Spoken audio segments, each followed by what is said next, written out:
Hello दोस्तों, आज मैं फिर से आपके सामने एक नई कहानी के साथ प्रस्तुत हुई हूँ।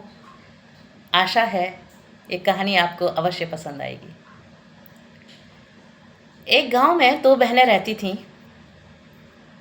जिनके माता पिता का स्वर्गवास हो चुका था। बड़ी का नाम पूजा था, छोटी का नाम आरती था। उनके माता पिता ने विरासत के तौर पर कुछ चीज़ें छोड़ी थीं, जिसमें एक खेत था, एक घर था जिसमें एक मकान और एक बरांडा था, एक गाय थी और एक कंबल था। माता पिता के मरने के बाद में एक दिन बड़ी बहन ने सोचा कि जो भी माता पिता ने छोड़ा है, क्यों ना हम दोनों बहनों के बीच में उन चीज़ों का बंटवारा हो जाए।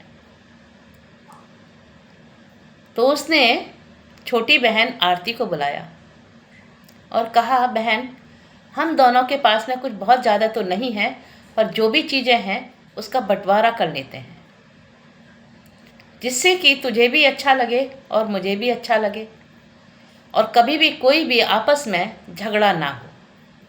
छोटी बहन बोली कि हाँ दीदी, आप जैसा उचित समझें, आप बड़ी हैं, जैसा कहेंगी वैसा ही मैं मानूंगी। तो बड़ी बहन ने कहा, हमारे माता पिता ने एक गाय छोड़ी है, एक कंबल छोड़ा है, एक घर छोड़ा है और कुछ खेत छोड़ा है। तो ऐसा कर, तू छोटी है ना, तेरा हक पहले है, मैं बड़ी हूँ, जो पीछे बचेगा उसको मैं लूँगी। सबसे पहले तेरा हक है, तू छोटी है।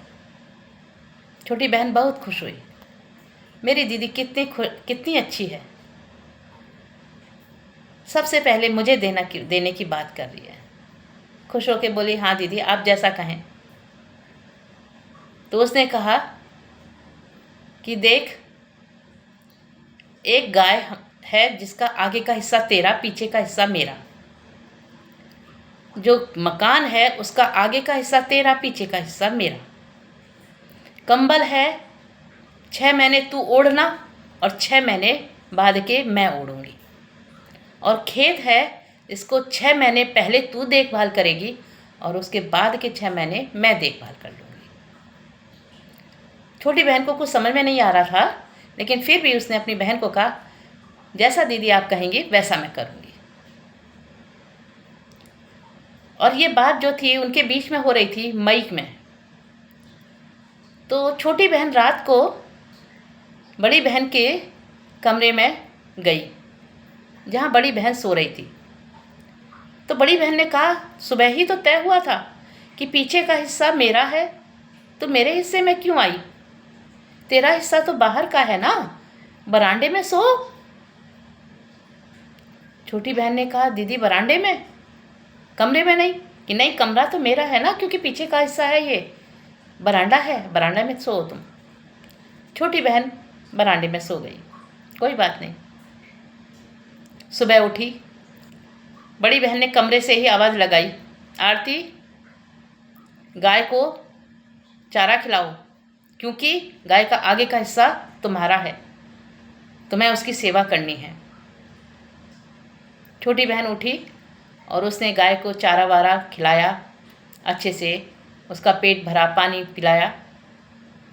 थोड़ी देर बाद जब गाय ने चारा पानी पी लिया, खा लिया, तो बड़ी बहन जो है बाल्टी लेकर दूध निकालने आ गई।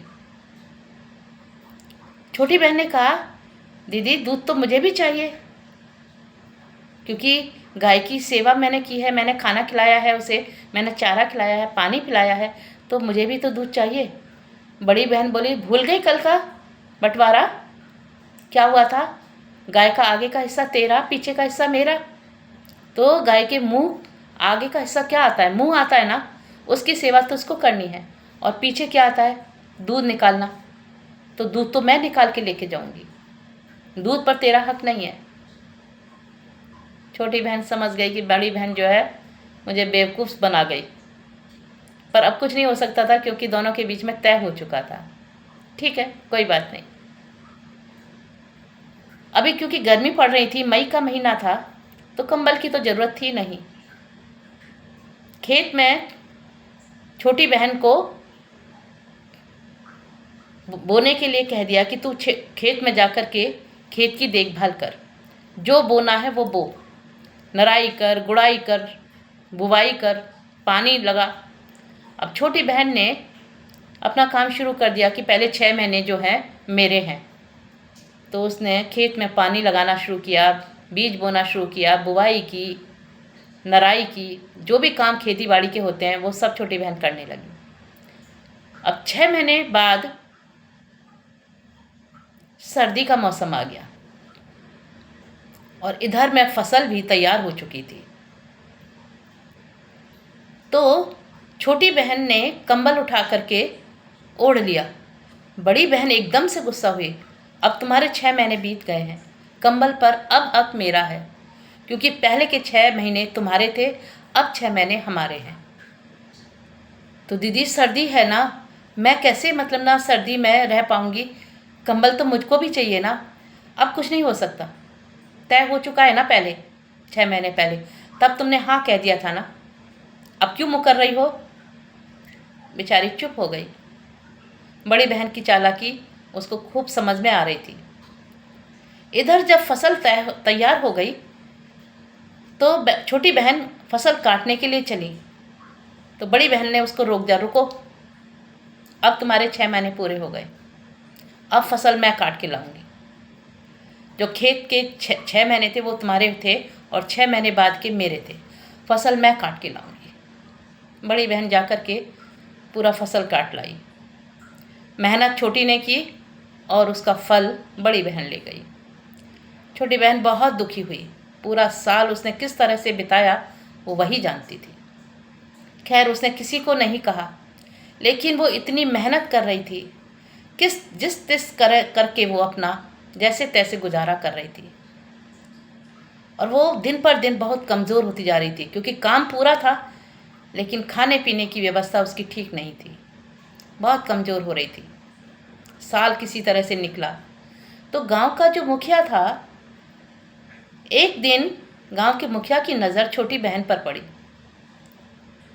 उसने कहा, आरती क्या बात है, तुम बीमार हो क्या। उसने कहा नहीं काका, मैं बीमार तो नहीं हूँ। तो इतनी कमज़ोर कैसे हो रही हो। कि नहीं काका कोई बात नहीं, कि नहीं बेटी बताओ, मैं तुम्हें बेटी की तरह से मानता हूँ, बताओ तुम्हारे माता पिता नहीं हैं तो मेरा फ़र्ज़ बनता है बड़े बूढ़े होने के नाते कि मैं तुम्हारा दुख सुख पूछूं, बताओ बात क्या है। जब बहुत पूछा तो उसने अपनी बहन की सारी चालाकी बता दी।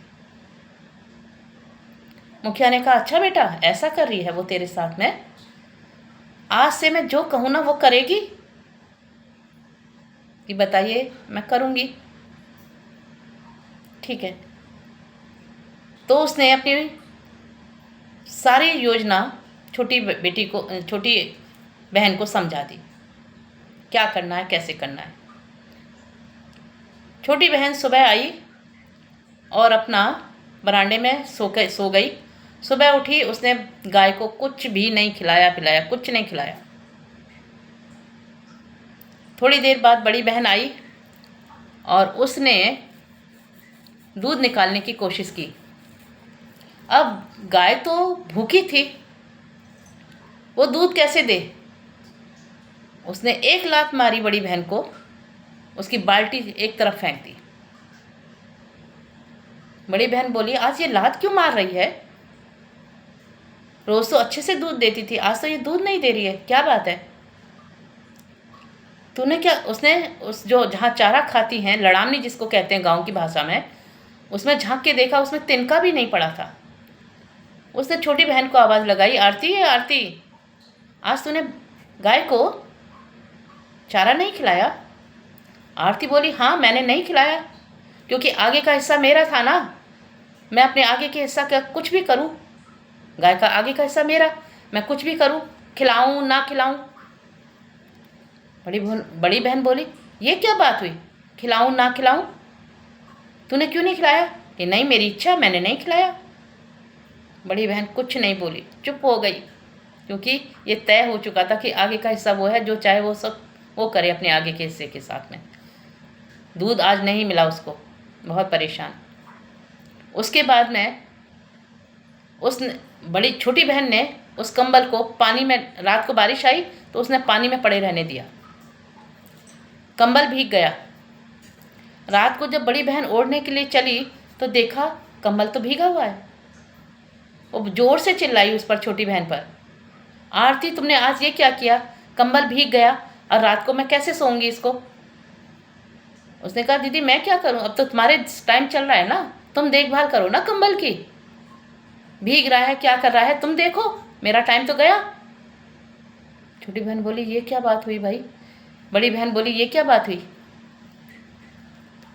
खैर वो समझ रही थी कि इसको किसी ने अकल दे दी है। अब इसी तरह से करते करते 6 महीने उसने, बड़ी बहन ने निकाले। अब दूध भी नहीं मिल रहा था और ओढ़ने को कंबल भी नहीं मिल रहा था। और छोटी बहन ने एक बात और की कि खेत में कुछ भी नहीं बोया उसने की बार, खेत पूरा ऐसे ही पड़ा रहने दिया। और 6 महीने बीते, जब बड़ी बहन उठी और जाकर के देखा कि खेत में तो कोई फसल ही नहीं है, तो वो क्या काट के लाई। उसने कहा ओहो ये क्या किया आरती, आज अब की बार तूने अपने 6 महीने में कोई मेहनत नहीं की, खेत में कुछ बोया नहीं तूने, खेत यूं ही पड़ा है। तो छोटी बहन बोली दीदी क्या करूं, मेरे 6 महीने मैं कुछ भी करूं ना करूं, अब तुम्हारे 6 महीने चल रहे हैं, तुम जानो। और इस तरह से बड़ी बहन बड़ी परेशान हुई। उसने कहा आखिर बात क्या है।